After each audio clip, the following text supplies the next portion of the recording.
À Tiahupo, pas de chance pour nos surfeurs tahitiens. Michel Bourez et Kaoli Vast, vainqueurs des trials, se sont fait éliminer au 8e de finale. Le seul Français qui reste encore dans la compétition est Jérémy Flores. Et pour en savoir plus, nous rejoignons sur place David Chang qui a suivi et commenté cette journée de compétition. David, vous êtes sur place avec Kaoli Vast. En tout cas, la compétition s'arrête aujourd'hui pour nos athlètes.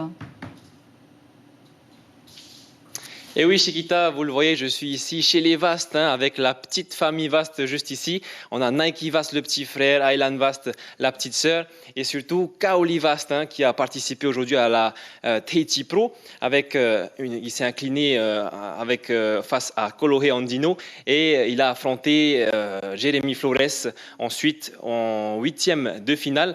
Alors, Kaoli Vast, quel bilan tu peux faire de cette première participation à cet événement-là? C'était une première pour moi, c'était mon premier CT. J'ai fait mon premier tour avec le 4e mondial, qui était Italo, en première série. Et j'ai réussi à passer directement au round 3. Et le round 3, je l'ai surfé ce matin. J'étais contre le numéro 1 mondial, qui était Kolohe.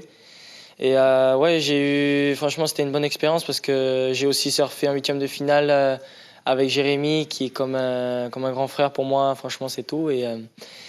Franchement, c'était top. Justement, surfer avec Jérémy, qui, tu l'as dit, qui est comme un grand frère, ça t'a fait quoi d'être contre lui la première fois? Franchement, je voulais bien faire. C'était une série difficile pour moi parce que c'est vraiment un copain, c'est comme un frère. Et voilà, t'as envie de passer, mais en même temps, c'est bien aussi que vu qu'il m'a battu, j'étais content pour lui.